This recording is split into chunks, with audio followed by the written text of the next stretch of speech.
Welcome to the first turn. I'm your host, Hyena, and today, Llama and I talk about the Warhammer 40k meta. We talk about the Metawatch results for Age of Sigmar, the rumors of the next installment of the Dawnbringer campaign, and about the seemingly packed release schedule for Games Workshop models if all the scheduled releases are to be completed this year, and more. Enjoy. Another week of very little news. Of marineless news. Yeah, marineless news. We definitely expected a delay between the Tyranids release and the Marines release, but this is something, isn't it? Yeah. 5 or 6 weeks now that we're running without even a hint of what Marines are getting. Because we had seen every one of the new Tyranid kits prior to Gen Con. Mm-hmm. Like a week or two before, maybe more, right? It was like a month before. And then and then here we are, removed from that by 2 weeks, and still no Marines. Not even a fuzzy leaked picture, a sideways shot at a book, a silhouette, right? And the rumor engine hasn't looked anything Marine-ish, so we know nothing. Yep. We have our suspicions based on what they're cutting, but still nothing. So now I think the groundswell has gone from what will we see to, hey, are we going to see anything at all? They've got a data slate coming, and we know the 2 codexes are coming, but we've seen nothing of the actual models. Yeah. We got news just today with the Metawatch AoS that a new battle slate's coming for them, too, in September. So we should get an update for both games. I think so. Because they were talking about around... What's the one coming up? LVO? Yeah. No. Nova. Nova. That they were going to have some updates post-Nova. I thought that's what they said. Mm-hmm. Which means that any kind of updates... I mean, we're probably getting close to the cutoff time anyway for changes to be made for Nova and legal. But that's, right end of September kind of thing. We're going to get updates for both games that are going to try to balance them. But the bigger thing is, it's like, where are the models? We saw, previously we had seen the Tyranids and the Cities of Sigmar. No, even whispers about what's coming from Marines. I mean, there are things I'd like to see, right? There's wish listing, but it's like, at this point, I feel like if new stuff is coming out, it's already been made. It's already in boxes. Painters should have already started receiving some of these models. And, I mean, maybe everyone's on some kind of really hush-hush embargo. Could be. Like, they're working on them, but, because sometimes it happens, right? You get them a couple months out, and you can't say anything about it, and then all of a sudden, here's my tournament, or my display quality, or my competition quality version of this model that's ready for the article with 10 others, kind of thing. But just literally nothing about Space Marines. Very weird, considering that their book is supposed to be right there with Tyranids, who is getting a pretty large line refresh. So that's very interesting. But the more interesting thing to me is if Space Marines are going to get some kind of line refresh and new models that has, we have all the kits that are coming out for Tyranids. We've got all the kits that are coming out for Cities of Sigmar. Then we have whatever kits are coming out for Space Marines. And then I had heard rumors about Oryx, the Orc War Clans for AoS, and their new campaign book getting a pretty big release. Because we had previously seen that behemoth, the pig rider unit. But apparently they're going to get either a new kit or a mid kit. I'm not sure which it is. Whether it's going to be an update to the Ard Boys, like their kit is going to be re-released as a new one. Because those were the repackaged Black Orcs from Fantasy. Yeah. So we might see new Ard Boys. There's going to be a hero, an Ard Boy hero kind of thing. There's going to be a new named character. There's going to be, according to rumors, there's a lot coming for Iron Jaws specifically. And so it's like, wow, man, that's a lot to fit in. That's a lot of models. In this year. Because we're already almost September. We're halfway through August. And we're talking more kits are going to be released here in these last 4 months than possibly the rest of the year. The previous 8 months of the year. Yeah. That's because what crazy releases have we had, earlier in this year? Astra Militarum, was that this year? I think so. Maybe. Yeah. They got a couple tanks, a Cadian kit, they got teams, a bit, but that feels like about what Cities of Sigmar is receiving, Yeah. Let alone everything else in addition to that. Was Seraphon this year? Seraphon was this year too. Yeah. Okay. Yeah. But, that was actually the most recent AoS. But they do. Maybe they just like a lot of companies, not even related to miniatures, will have this sort of summer lull where where there's not a lot of activity. So maybe they're just doing that fall and winter. Maybe their research has shown that releasing things during summer doesn't sell well, so they just don't do it. Yeah, people are traveling, people are spending their money that way. Yeah, and so they, fall and winter though. It's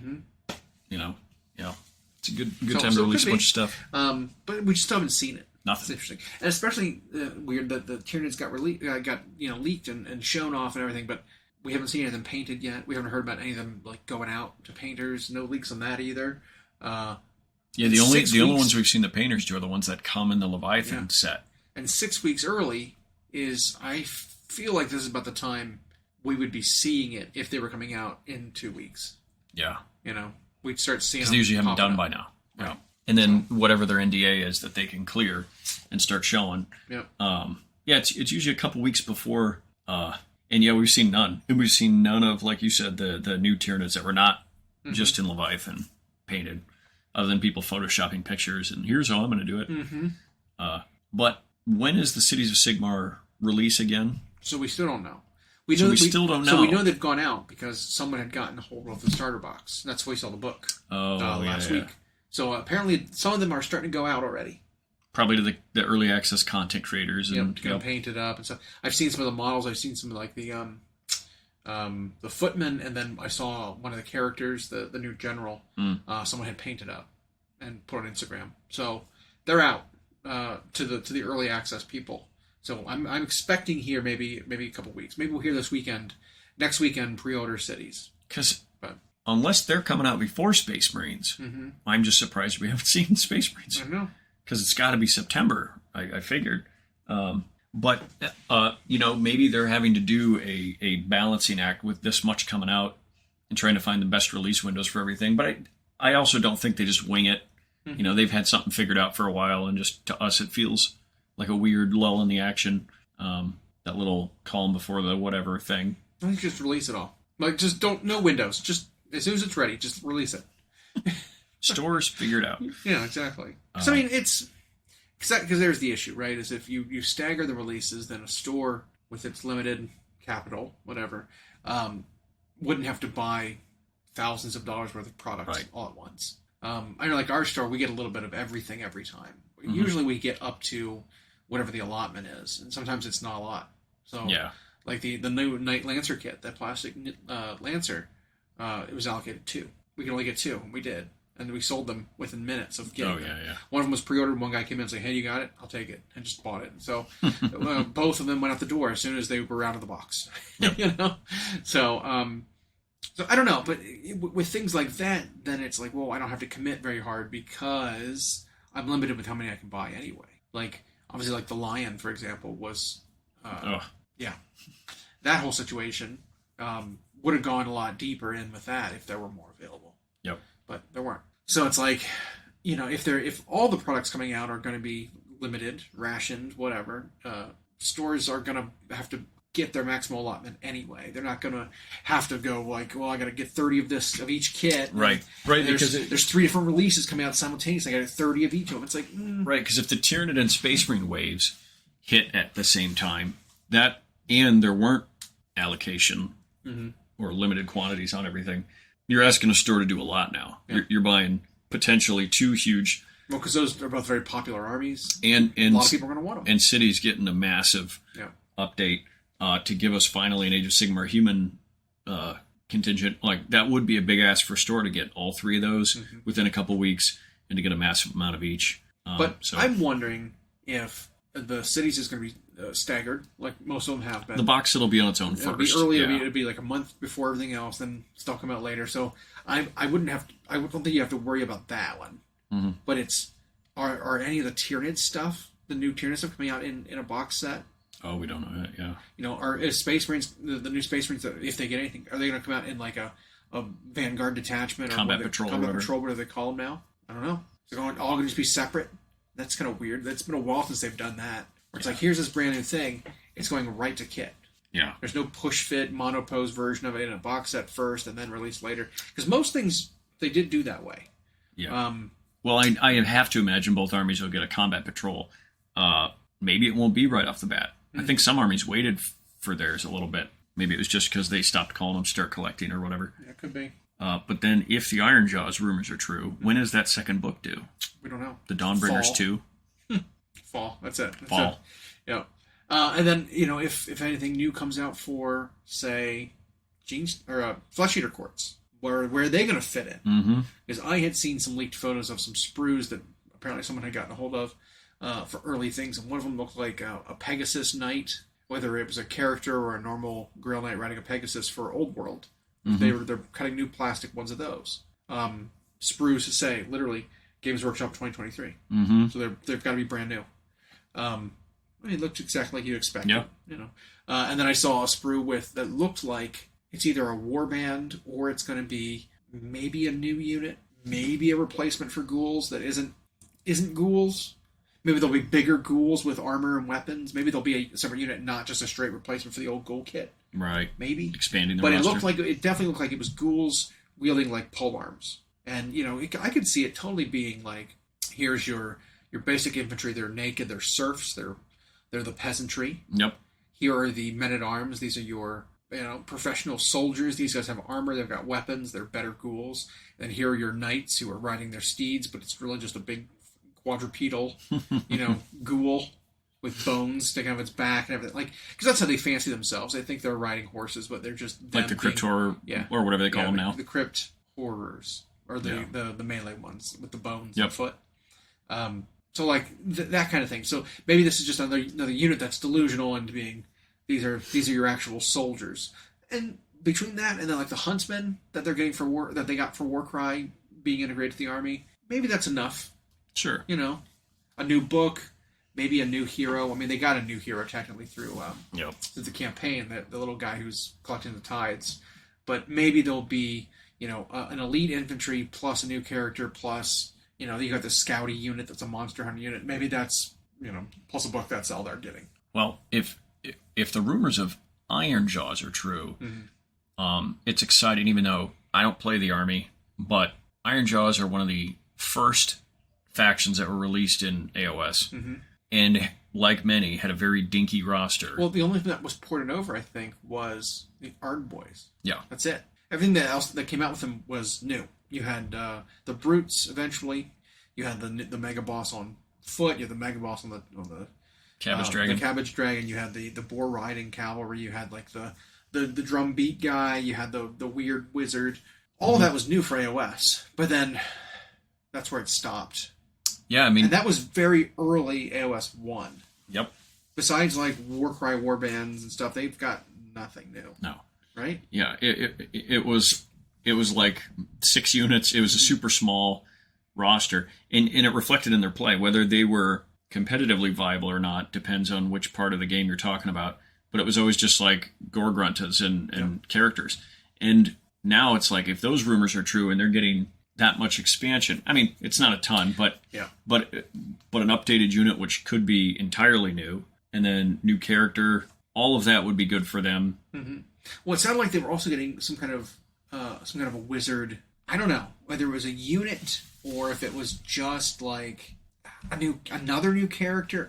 I don't know. Could be one of those characters that are like 5 and 1. Maybe so. I was thinking, I was kind of hoping, actually, it would maybe be something more like, how Sigmar, the Sigmarines do it. Yeah, you got Tusk Boss on Maw-Grunta. Yeah. You got a named Mega Boss. New Ardboys, potentially. Right. Ardboy Big Boss. Which that would be new. Weird Brute Rekkas. What is that? Weird Brute Rekkas? So maybe, that's what I was saying, maybe that's similar to like a Stormcast Sequitur unit. Maybe. Not Sequitur, the Evocators, where they're like a unit of wizards that are doing magical wizard melee. Mm-hmm. Maybe that's, the orcish version of that, where it'll be brutes, but they're enhanced by magic, and they're a wizard unit. Yeah. It could be interesting. I wonder if the boss on the Maw-Grunta is going to be a dual kit with just a generic one. Oh, sure. Because it wasn't listed technically in that list I gave you, but I wouldn't be surprised if it was a multi-kit. Yep. Right? Generic guy, or generic, call them like Beast Claw Raiders it's just regular ogres riding the beast. Yep. Or you can have the Carl or the whatever he's called, the Huskar riding the beast, or whatever. And then Zagrok Anvil Smasher. It's a named Mega Boss. So that'll be their second named character, right? Anvil Smasher. So he's like what, anti-rune? I don't know. Hard Boy Big Boss, which would be a smaller version of the Mega Boss. Right. Weird Brute Rekkas. That is so interesting. That sounds like a unit. Yeah. Weird Brute Rekkas. Because otherwise they got two underworlds. Unless the Weird Brute Rekkas is the name, or is the non-named version of the Maulgrunta, but I don't think so. Yeah, and unless there's unless that's a new whatever game, Warcry, Warband or something. Because I know they have two Underworlds Warbands that are just Iron Jaws. Mm-hmm. Yeah, you have the normal, like, he's got a cape. I forget his name. But there's a normal, like, Ardboy unit, and then there's the Brute unit. Yep. Yeah. Yeah. So, I mean, I don't know if that's the name of one of them, but an expansion to their line would be great, because these smaller rosters really need it. So that's exciting, if true. But again, if that's coming this year, yeah, that's gonna be a jam-packed last 5 months of the year or whatever. Yeah, and then it's also said that Gloomspite are going to get another mercenary detachment type of thing, even though they already got one in book 1. They got the he's wearing like the squig skull. Yep, great model. So that'd be interesting if it was a troll focused, warband or whatever. Mm-hmm. So yeah, I'm excited. I'm excited. I mean, like, I want the end of the year to hurry up because I want to see some of this stuff. Yeah, I'm not excited for summertime to leave for a number of reasons, but I want this stuff to all come out. And then we saw that after we got the 40K Metawatch and talked about that last week, we got the Age of Sigmar one. Yep. And much tighter than the 40K one. It doesn't range from 68 to 33 or whatever. Yep. So this one is a 41 to 61. Yep. So it is tighter, but that's still a lot of factions out of that band, right? Because it kind of ramps up pretty substantially. Well, you get 4 that are in 44, which is so close to where they want. Yeah. And you have 2 that are just way below, but one of which is cities getting a whole new thing soon. Yep. And on paper they seem strong. Yep. Stormcast Eternals. I still wonder if that has to do with the sheer volume of people who play them. Could be. Because like when we see lists do well, they're very strong, but their stuff is old. Well, they have taken away a lot of the combos. Yep. They were the first book that got really dumbed down in 3rd, where they really flattened a lot of the stats. They gave like pretty standard hero loadouts, where like, if you're a hero, every single weapon you have is 3/3 -1 2. Yep. The only difference is how many like attacks you get. But I think the issue was because it was the first one, they wanted to have some pretty big differentiation between like their melee characters in there and then their like wizard characters in there. So some of their support characters will only have like 3 attacks, whereas like the fighty guy has 5. Well, when they came out with Gloomspite Git's book, like your barebone Grot boss had like 5 swings at 2 damage. The same exact profile as a Stormcast. And it's like, okay, well, not only that, why is this little goblin as fighty as the fightiest Knight Chamber, character for Stormcast? Not only that, but you have 60 characters in that army. Not yet. You will, though, once the Black Talon stuff comes out. And they made them all so close together in terms of what they do. And then threw points at the wall. And I feel like they could have given most characters, though, just a base stat line that they just kept consistent, right? Like, if you're a knight of any kind, you have 4 swings. If you're a lord, you have 5 swings. Done. And then all they have to do then is change their rules. Yep. And then the rule has a points cost associated with it. Each character's baseline, like 80 points, whatever. If you get a probably rule, same wounds. Exactly. Keep all that the same. Make it so that maybe the wizardy ones have 1 more save, the fighter ones have, +1 to charge, whatever. Just whatever you need to do to differentiate the different chambers, but give them all kind of the same profile. Because there was too many units in there that they just changed the profile down. They made the profiles worse just for no reason. One of my favorite models was a priest kind of character, and he's called the Lord Veritant. But for whatever reason, he is the least fighty character in the army. for no reason. He doesn't do anything else, really. He doesn't have any decent special rules, right? Like, they just only gave him 3 attacks for some reason. It's like, same with the Knight Relictor, the little death mask mace guy. 3 swings with his weapon. He might be the most useless. He originally came out, I think, at 160, and I laughed. Or maybe it was 170. Like, I laughed at how expensive he was. Didn't make any sense. He doesn't do anything. He's the one that gives the really tiny bubble of ignore endless spells and invocation. Or, no, ignore prayers and invocations on a 4-up in a bubble. Well, he's come down and down and down. He started off at like 170, now he's down to 100. And he still might be too many points. Still not good enough. He needs to be like 80 points. It's like he doesn't do anything. Yeah. He's just 3 attacks in melee. And then this passive aura. That's all he does. Well, one thing I noticed in this update to the AoS meta, they got more in the white, which is what they want. And we saw some what looked like they were going to be offenders come down a little bit, and that would be Caradrons and Blades of Corn. They've ticked down a bit. Heat Knights are still there. Soul Blights are still there. I think Soul Blights are very strong in this new season because every single one of their characters is a wizard. So they all get to take advantage of the wild magic. Plus, now all foot heroes are protected by their units nearby, so you can't snipe them out. I think Gravelords is probably one of the factions that benefits the most from this new And they were doing great before we got the new season. And now, Games Workshop did disclaimer that only about half the data they have for this uses the new General's Handbook. Sure. Because they did like a 60-day tally or whatever. Ossiarchs jumping up was interesting. They're in the same boat, though. Lots of wizards, lots of like foot characters that can get sniped out. They're all protected now. They got an update to how their commands work, I believe. Did they come out? They either said they were going to change how they interact with the universal commands, or maybe they did. Maybe it was in a white dwarf. I need to go look that up because they may have jumped up because they got access to the generic command abilities or command abilities. Our friends from the world of Plague and Ruin, Skaven and Megakid of Nurgle both are low. Yep, I'm not surprised. Skaven. Now they're not so low that they're out of the game here, right? But because they're at that 44%. Yeah, Skaven I think suffer from the fact that their objectives that they score points on in their book are so hard to achieve because they're so tied to which clan you bring, and so if you don't bring a mix, it's weird. So you either need to go heavy into one clan to guarantee you can kind of accomplish your clan's ability, or you go all the clans so you get access to all the secondaries, but then it's hard to achieve any of them. It's weird. So I think that's what they're suffering from. It's just bad secondaries. Night Haunt are a little too expensive, I think. They're just melee ghosts, right? They're just melee ghosts. They're melee ghosts. They're all 1 wound. They have a 4-up invuln, basically. Ignoring any kind of rend, but they're some of them are a little pricey.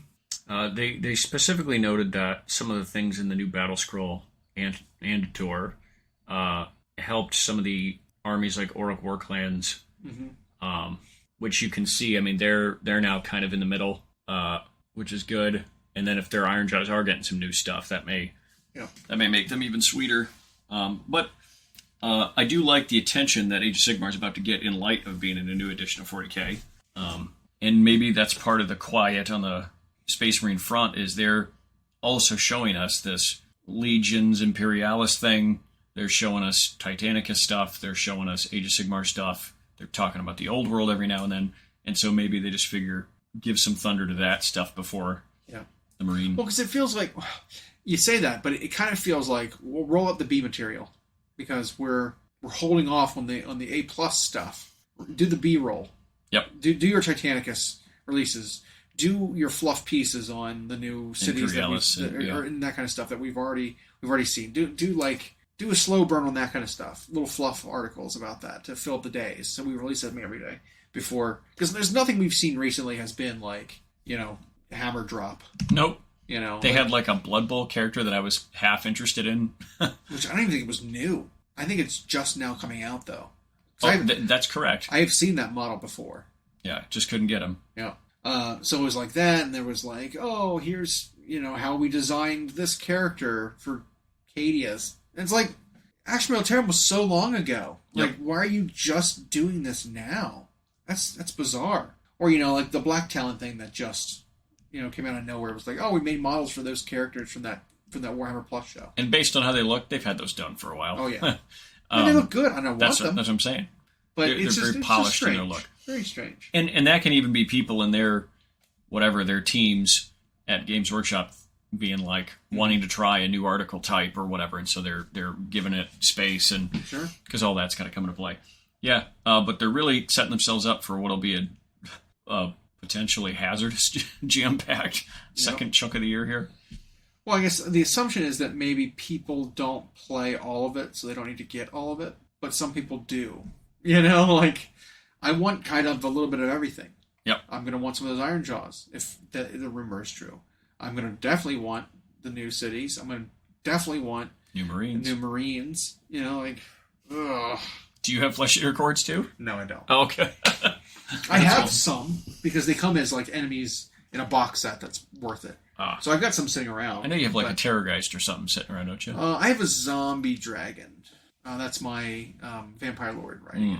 So I have that, which is the same kit. But, I've got an Archregent. I've got some ghouls and some...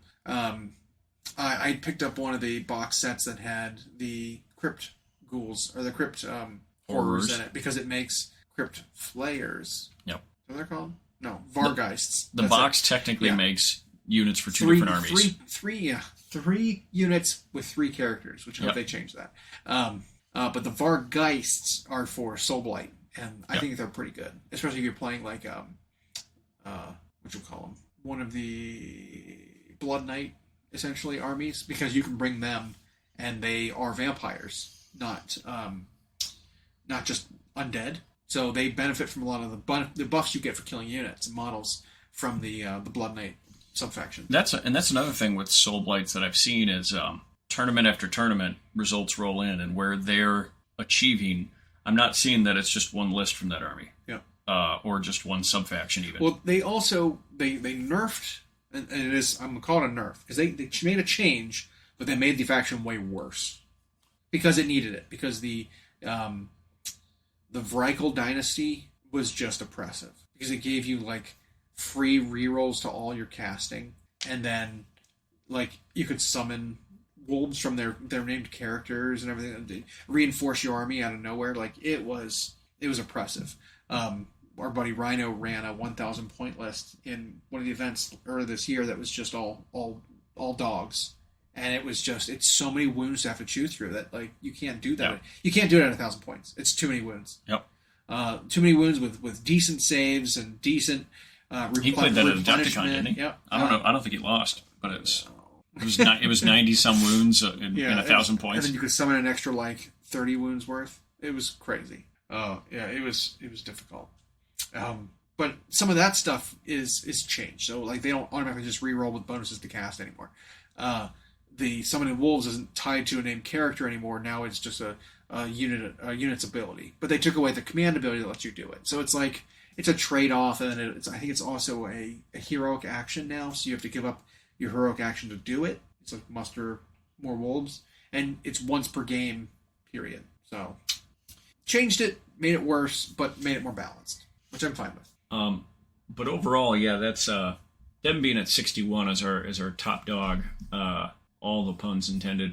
That's fixable. That's reachable. Yeah. 79% or whatever win rate is unacceptable. Yeah. 61 is fine. It's still a lot. Yeah. It means the army's probably more forgiving to the average player. But there was a tournament in the Midwest this past weekend for 40K, 2-day event called the IOWOG.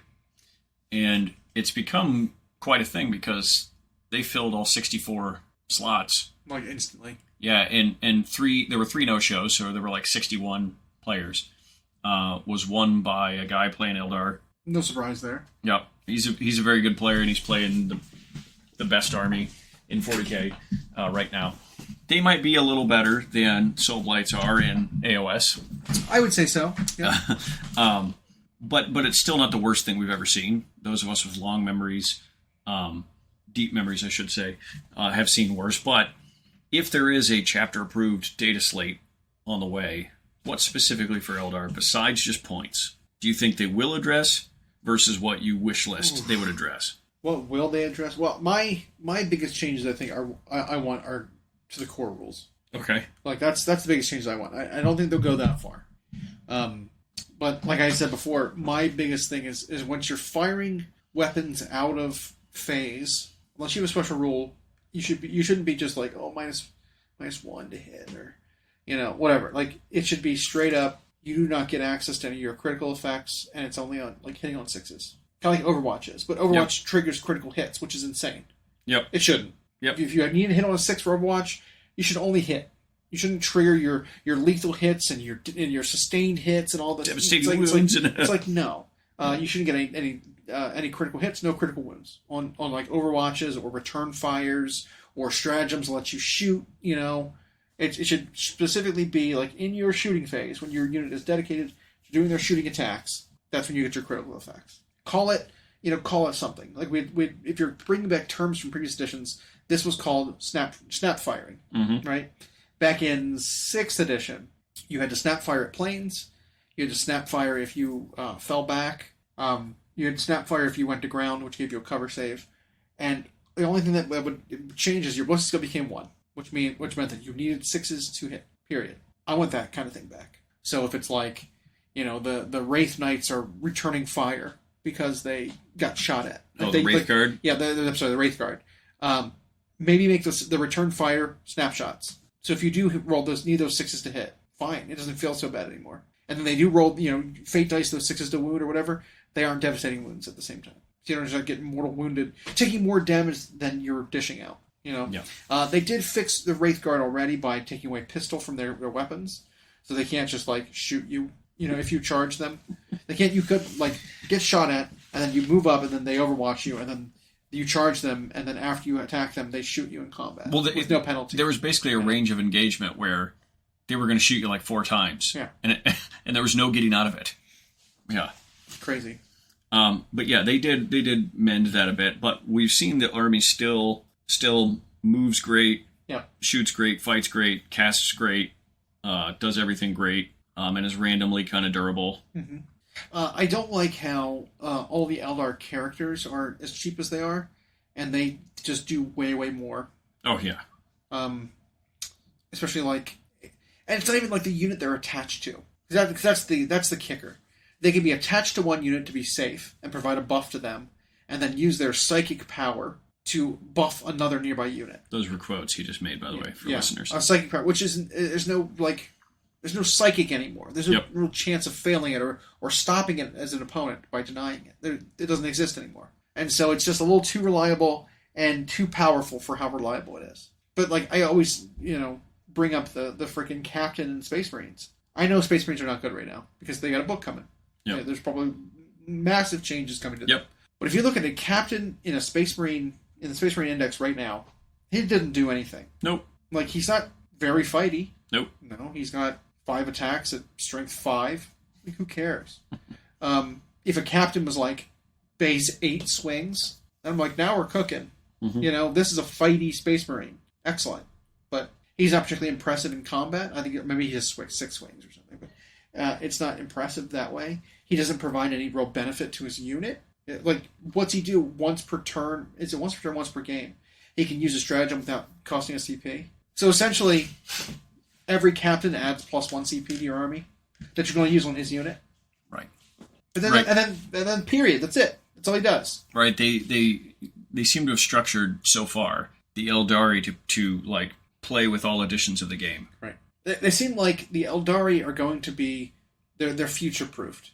The power of an Eldar army is to compete with the books that are going to be coming out soon. Right. Because like their power level and like their abilities, just their design mentality is just so much different than just the basic armies we have everywhere else. Well, and the only units they have that are not good are noticeably so. Yeah. But you can count those on like one hand. Yeah. I think there's like 3 units that I wouldn't bring. It's like Shining Spears suck. Right? Yeah. Yeah. They're real bad. But I saw people gravitating towards Warwalkers. Apparently they're really good. Our buddy Moose, when he played in an event a few weeks ago, he ran both avatars, just Yin Karn and cane, and it didn't matter. Yeah, that was pretty gross. Deal with this one that's teleporting around the board while my other one walks straight at you. And then this guy who won the Iowa event, he had the triple fire prism, which you have to. So good. I didn't pay a ton of attention to the rest of it. He might have run the Yanari stuff, which I think lets them dip also into Drukhari, doesn't it? I can't remember how it works. I can't remember. Maybe because I thought he had Venoms and stuff like that too. Maybe he went Yanari. Yeah. Which allows you to bring those anyway. You just can't bring the Avatar of Cain. Right. And Farseers, I think. I think it's all those are what you lose. Yeah, it was whatever it was. Rates, maybe. And again, he's a known good player. Always does well when he comes our way. And then I think he writes articles online. So not surprised. And then showing up with that. But there were a lot of good armies at that event, by the way. I got a lot of Necrons.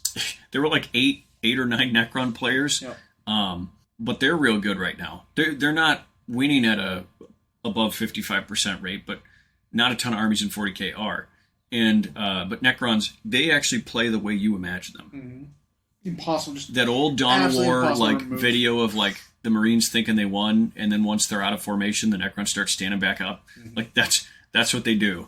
And so I can understand how that's frustrating to play against. Well, especially because they get back up multiple times in a phase.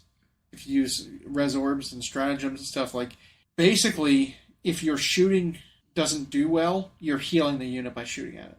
Yeah. Because they can bring back more guys than you killed. Yeah. Yeah, it's kind of silly. Custodes were very popular, but they're kind of an easier, minus the Forge World stuff, they're an easier army to collect, I feel. Painting is a little lower. It's like gold or silver and do something. Yeah.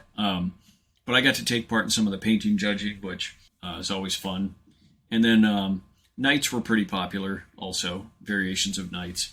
Imperial Knights are really good, and I still think they are gatekeepery to some armies, possibly. Well, because the toughness is so high that it just, if you don't bring an army tailored for Knights, most of your army doesn't do anything to them. Yep, you have to outscore them. You have to outscore them. Because you're not killing them. And towering is still a problem, too. The way towering works. So going back to that. So I like what you said about the core rule for those critical rolls only triggering during your own offensive phase where they apply. Right? Whether it's hits or wounds. That way you get rid of the return or overwatching or whatever taking place. That would be great. And that's not that unreasonable of an ask. Towering, I'm sure they've had to look at, because in that one they might be able to remedy, or might be more willing to remedy, because I've seen it to where even on their own pages they'll talk about it.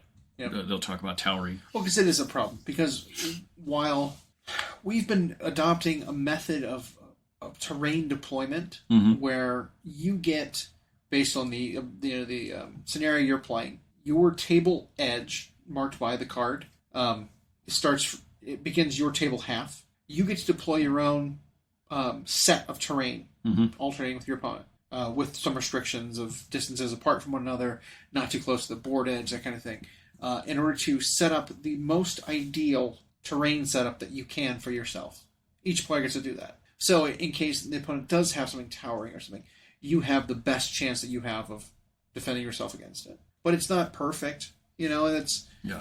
And didn't they provide a recommendation for terrain layouts? They did, and that is interesting.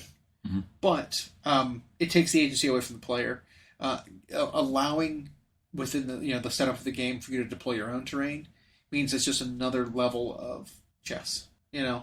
Some actual controllable advantage that you can give yourself. So and it turns out really well. It's actually kind of nice. Not having symmetrical board edge because you set it up yourselves. So you can't deploy stuff on your opponent's board edge or their side, so you can't mess with them. But you basically set it up for yourself to succeed. And it seems to be working really, really well. People really like it. Okay. So, well, that's good. The tournament seemed to go pretty smooth. Mm-hmm. I know they had cool stuff. They raffled a bunch of things, some miniatures that were painted by Kaylee Larson, and then some other products as well. So that was kind of neat. But back on the updates we'd like to see in 10th and what we actually think they'll address. I wouldn't be surprised if they touch towering.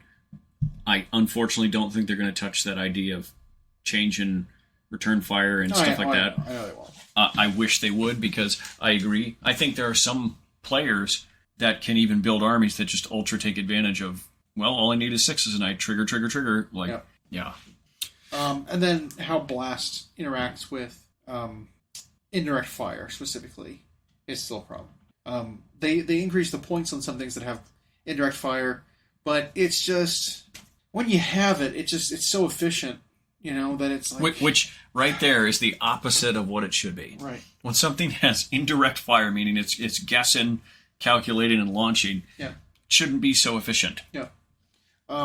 The Space Marine unit, the new Devastators, the missile launchers, are a good example of just how efficient it is. Because if you have a 10-man unit of them shooting, for every 5 models in a unit, they get a bonus 20 shots across the unit. Mm-hmm. Because they have two different weapons on their thing. It's their main missile launcher, then their auxiliary missile launcher, which has D3 with blast shots. Yep. Well, each guy gets 1 shot per 5 because they're both blast. And so, while not both weapon profiles, I think, are ignores line of sight, indirect, they both do have blast. So if you see your target, you're just getting plus 20 per guy, or per unit. And so it ends up being, you don't care about the number of random shots. You're just looking at, like, well, how many guys you got? 30? All right, well, I get base of 70 shots against your 30-man unit, and then possibly more. For the and D6 there are D3. not a lot of 30-man units in the game. But if it was 20... But that's just like... Huge pile of shots. Is that even right? 20, 10, 2 per guy. It's so many shots. I did the math wrong. Yep. It's even more than that. And thankfully, currently, Space Marines are bad. It'd be 120 shots. Oh my god, 130 shots. Jesus. Yep. So many and again, thankfully, Space Marines are bad. Yeah. So I don't know how much that unit will carry over as they are into the Codex. Maybe identical. They did up their points, right? A little bit. Yeah, I mean substantially, but it's not. But it's not the worst offender. Like guards have tons of indirect fire, and I hate how good it is. You were surprised by Astra Militarim's low win rate. Yeah, I am. Maybe they just can't score. And that's Moose was saying that we walked around and we watched. There was a guy who's a very good player. He played Soup through the entirety of 9th, and then in this edition you really can't do it quite the same. Mm-hmm. And so he just went strict Astra Militarum, and he wins more often than he loses, but and he even says his commentary after, and then Moose was explaining to me, they do blow holes in every army in the game, but they don't score well. Yeah, because they're pretty stationary to do all that. And so then I don't know, like, how do you like all that firepower feels egregious to go against, but I can always outscore them. Mm-hmm. So I don't know what you modify there. You can't suddenly make guard move better. And shoot worse, because then they're just every other army. So I don't know. I don't know what you do to fix that. Point. I don't know, because there's no like army specific secondaries and objectives anymore. You use all the same objectives, and I mean, like previous editions, sometimes an army just doesn't interact with the universal objectives very well. Sometimes that's your downfall for an edition. Mm-hmm. Is your objectives that you are provided with just I'm not good at doing them. And maybe there's an alternate way they need to think about building. Maybe they need to look at speedier things like Rough Riders or Sentinels or whatever. Could be. Because we saw, and now we're rabbit trailing a bit, but we saw an army that hasn't performed that well in AoS 3.0 win an event that was completely against the grain, and it was an IDNF Deepkin list that was 2 characters and nothing but sharks. Yep. Well, the sharks are so cheap now that it's like, I could technically fill up my arm with sharks. Well, and he explained that he made a metagame call too. Whatever area he was going to, he said he expected shooter heavy. And whether that was because it was Tzeentch, Caradrons, Lumineth, whatever, he expected shooter heavy. So he chose the army that couldn't be shot outside of 12. And then when you were close enough, you had to target the closest. Yeah. So this army is nothing but sharks with 14-inch moves that can shoot 24. So he just stayed outside that bubble all game long and then scored when he had to. Yeah. That probably takes a little bit of finesse to play right. Could have just been he spiked a perfect call for that. But sometimes an army, people have to be willing to like break out of what they've always done with the army, or what everyone's telling you to do with the army. I mean, luckily with IDNF, though, you only have 5 units. You've only got 5 So units. so if one of them can do a thing, you just play that one unit of the 5, whole lot. and you're good. That also means he owns so many sharks. So they're, like 120 each? Yeah, and he played 2 characters, one of which was the twins? What twins? It had 2 names. Was it the guy with the octopus, maybe? Oh, that's just Lotan. I don't know. If it 2 was that one. names. I think it had 2 names. It might have been an ally. Do they? Oh, maybe. Because there's a Lumineth ally that are the twin. That might be it. Like mercenaries. That might be it. I wouldn't be surprised. They're okay. They came down a lot of points, so they're okay. They punch. They hit real hard. Well, the guy who wrote the article said if I had to ask him one question, it would be, why did you play Elenia and Elithor? Yeah, that's the Idneth. Because I don't see the point and didn't even see what they did in the game. But otherwise, he runs Isharan Tidecaster. Yeah. And then one. The Tidecaster lets you, if that's the general, maybe, lets you reverse the order of the tides, so you can trigger your third round ability on turn 2 instead, which is my whole army fights before you, which is really powerful. Runs 8 one of Alopexes. They're 150. Yeah. And then 1 3-man unit. Yeah. That's just so many sharks. Yep. Yep. But I get it. Like the logic made sense. The metagame call. Good job for you.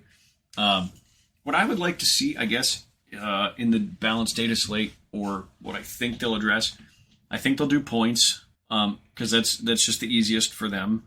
And I think we maybe are going to see them stop printing points in books, if this is the case. Short of like a printed chapter approved. But I don't know if we'll see them in codexes. I think it'd be for the best. Battle tomes. Well, I was talking about the 40k 10th update. Yeah. I'd like to leave that page out. Yep. Just nice. It's not even needed in there because it's just confusing, especially for new people. I think they'll address points because they always will. I think they'll touch towering. I don't know what they'll do to look at Eldar because we don't know on the release schedule when they're coming, but they have to consider that. Yes, they don't want them to suck for as long as we're waiting for their codex, but we also don't want them to be the bar while we're waiting for them to get their codex, which will inevitably make them fuller. I just don't understand why they got rid of casting psychic powers. I understand get rid of the phase, but I don't understand getting rid of like the roll to see if it manifests in general. Like I don't understand that because that would be the balancing factor, right? Because you can always like roll that double 1. And, whoops. Because now there are still units that can defend against it. Yeah, I mean very very little. Or roll to basically have a save against it or not be affected by it. But so in 5th edition they did that. Yeah. Like because that was Grey Knight's thing. It was just powers and they could cast them all in the same turn and throw all their grenades in the same turn. And yeah, it's interesting. It speeds a thing up, I guess, when you don't have a separate phase and 2 people are rolling against each other. But you're right in that if they wanted them to have less impact by doing that, well, they gave Eldar too many really good ones. Yeah. There needs to be like a 40% chance of failure. Yeah. Like that's what it was before. You needed to roll a 5 or 6 plus on 2 dice to get it off. Well, rolling a 5 or less is like a 45% chance of failing or 36 chance of failing, something like that. Yep. Like now it's just an attack a lot of times, or you just get, or you point at a unit and be like, I think theirs is one of the ones that's like on a 2 up you do this thing. Right. So there's a small chance of failure, but they probably have a reroll, right? Right. Yep. So I don't know. It's too much reliability, and then it's all those buffs on top of a unit who already has really really good stats. Yeah. And that's why they win compared to other armies that are supposed to be shooting armies, like the Votann. Yep. Most of the Votann are on 4s. Their weapons are on 5s, so they have to sit still to get a +1 to hit. That's rough. Yeah. And we've talked about that. The Eldar are on 3s, have ways to get it down, and rerolls. And bonuses to wound, and yeah. It's ridiculous. And they're cheap. Like, they're not an expensive army. All the other shooting armies that are dedicated shooters are all on 4s. Eldar is a dedicated shooting army that hits on 3s. Yeah. That's why they win. And then, in addition to that, they've got all the psychic abilities. Plus, they've got fate dice. That's another thing. By the way, they move much faster than any other shooting army. And then they call fight, too, by the way. Yeah. And then fate dice with additional Mastercraft rerolls in addition to it. It's like, why? Why so many things? That's why they win, because their army rules are... There's like 3 or 4 army rules they have. It's insane. Most other armies are like... I have one thing. I have one thing, and it's only okay. Yep. Which I was fine with. Or like with Tau, I have one thing, but it only starts coming into effect on turn 3. I still remember that after Warhammer Fest, that write-up by somebody who said he got a sneak peek of Eldar. Yeah. And said they were so bad. I remember that. And this is post their first nerf, and they are still, without question, the kings of 40K right now. Yeah. And the most forgiving. You can be kind of dummy playing them, and they're really good. I think Moose has even done that as a joke, where he's just like dartboarded around the book and be like, "Let's play this. Oh, it's good." Yeah. Yeah. That said, I think, and we've seen these chapter-approved layouts be a little nicer, where it'll show whether they decide to pick magenta or teal as the color of here's what's changed. But they actually will list the factions like color-coded and here's what's changed. So I'm sure we'll see that. Not a lot of factions need a ton of change in the nerf direction. Right. It's mostly buffs. Yeah. Some already see buffs. Yeah, and especially if it's based on how long they're going to be waiting for a codex. Sure, don't do anything with this data slate with Tyranids and Space Marines. They're, in 6 weeks or less, they're getting books. But or whatever those codex are going to look like. But I was thinking about Astra Militarum again. I think it'd be interesting if you were... But if they're waiting a while... If you were to try to fix them, it might be something like... They have a special army rule that makes they get bonus VPs when they score them with a unit that's received an order or something like that. So if you have a unit that receives an order and then you bring it down with that unit, you get a bonus 1 VP per thing. Or if it's a primary, to go get the objective and hold it. If it's a unit that's received an order to do so, or it's like guardsmen have a special rule that say when they're grabbing primary objectives, so they add +1 to the number of victory points you get, or something like that, where they're getting extra victory points because they're so bad at it, at grabbing objectives. Maybe they'll get bonus VPs for doing it. Well, because look at a similar army. Well, I say similar because it's like all t-shirt wearing infantry. Genestealer cult have nowhere near the firepower of Astra Militarum, but will beat them 9 times out of 10 because they can score like mad. Yeah. Like, that's one of Genestealer cult's big things, is they're so good at scoring. Because there were only like 2 of them, I think, at the Iowa event, but they could score high. Like, every round they could score high. Now, Astra Militarum, I don't think on the 40K timeline for what we see for their Codex releases, I don't think they were on the first thing we saw. No. I know Necrons and AdMech are after Nids and Marines. Did we see after that? I don't think we know what's next. I thought maybe it was a Chaos-y faction after that. I'd like to see Death Guard. Okay. Because they're like AdMech, they're another one that's pooping. Yeah. Photon, Tau. But that actually might have been it. It might have been Tau and a Chaos-y one, maybe. Anyway, but we'll see. Hopefully within a couple of weeks, some Space Marines better start spoiling. On the hobby side of things, I tried a new thing since we got back from Gen Con. Okay. What did you try? Remember how we talked about Marvel United and the business model of how difficult it is to get some of their crap? Yep. Well, we got some in, and I got the Guardians of the Galaxy one, the remix one, that's got Star-Lord, Groot, Rocket, and Ronin, the Accuser. And painting chibis let me tell you, that is a whole different thing. The plastic material that they're made out of contributes to some of the maybe challenges I've had. It's not bendy, but it's soft. So when you go to clean the mold line, which is really all they have, there's virtually no assembly on most of the models, but the mold line is there. And when you try to just like run a knife blade or a mold line remover across it, it more like just squishes it than takes it off. So you gotta do some work. And then sanding, you gotta be careful. So if you use anything that's a relatively coarse grit, you just start cutting into the. So that was a mix. I wonder if that type of material is the same you get in most board games nowadays. It could be. Because they're like, I know what you mean, but they're not soft. No, they're not. It's not like Click's rubber bendy. Right. But it's, I mean, some stuff is bendy. And it is a soft, at least at the mold line. And didn't take primer great. I didn't use my usual Citadel primer. I used the Titan Forge one, which is a pretty fine particle. Didn't take the primer coat great, and then I started painting, and I've just had some struggles. But really, the illustrative style on a chibi figure, which is what the display pieces we see from Marvel United, from some I mean, they got some top tier painters to do it. They got Eric Swinson and Sergio Calvo and all these guys to do Ruben Martinez, all these really high end painters. And so I'm trying to mimic that style. Just struggling right at the bus. It's just not something I'm used to.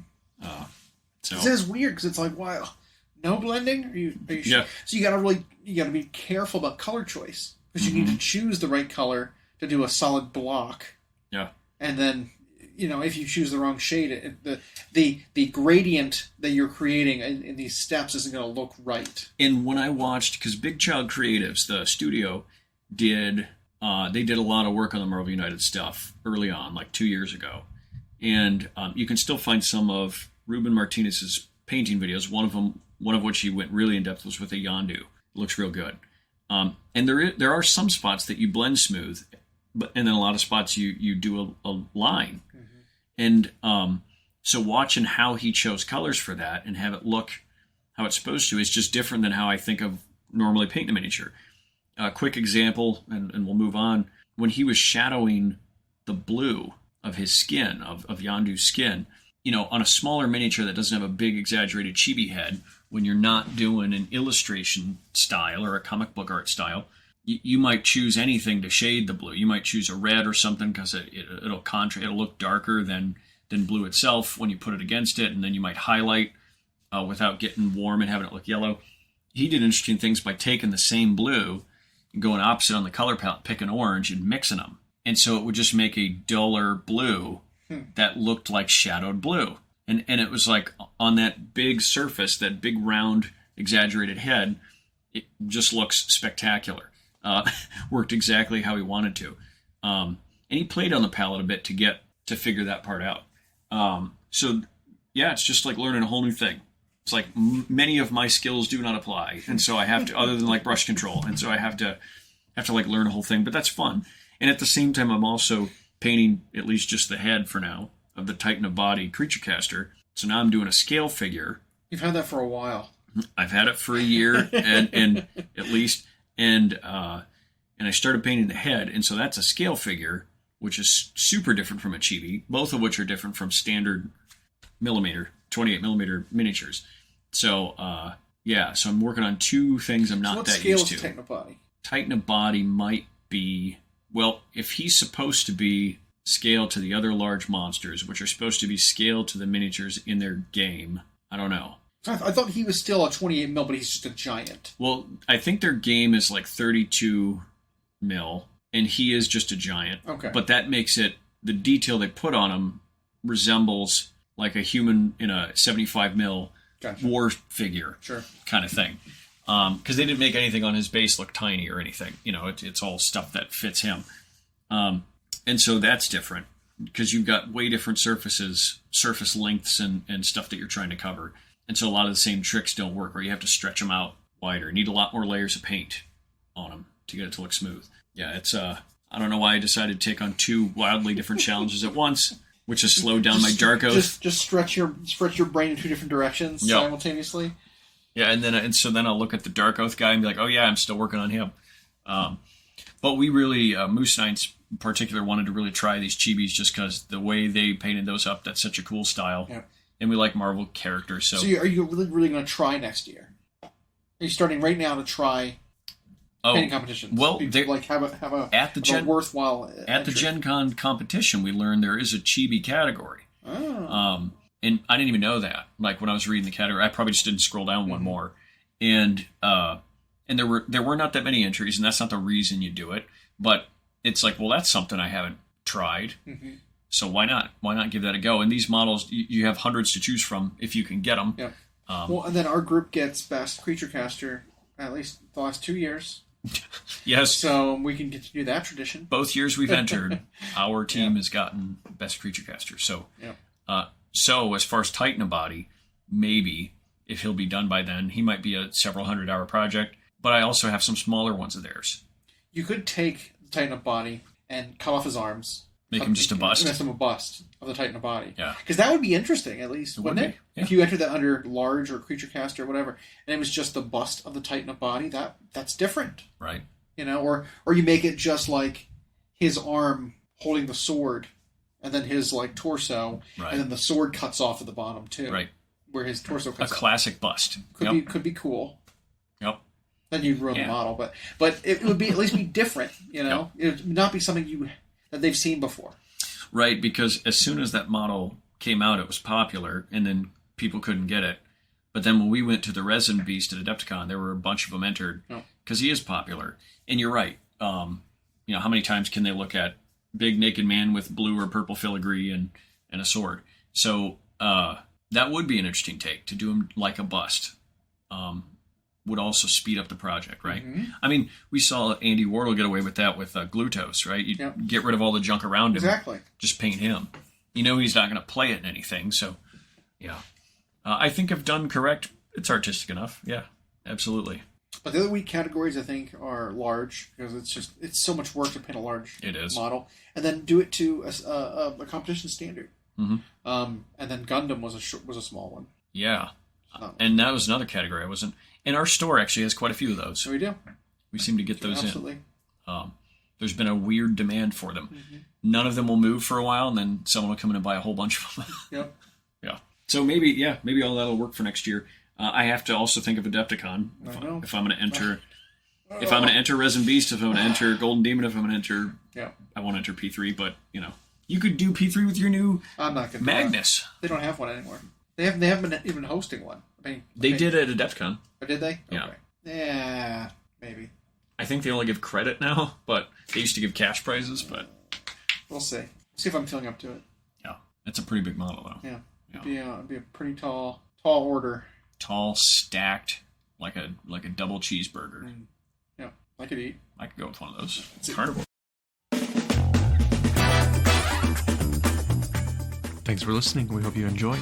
Check out our new episodes every Friday at Google Podcasts, Spotify, and Audible, or on Podbean. You can also follow myself and Llama on Instagram for more. We are at Hyena Paints Minis and at Llama Paints Minis. Music provided by Kevin MacLeod at incompetech.com. And as always, we'll catch you next time.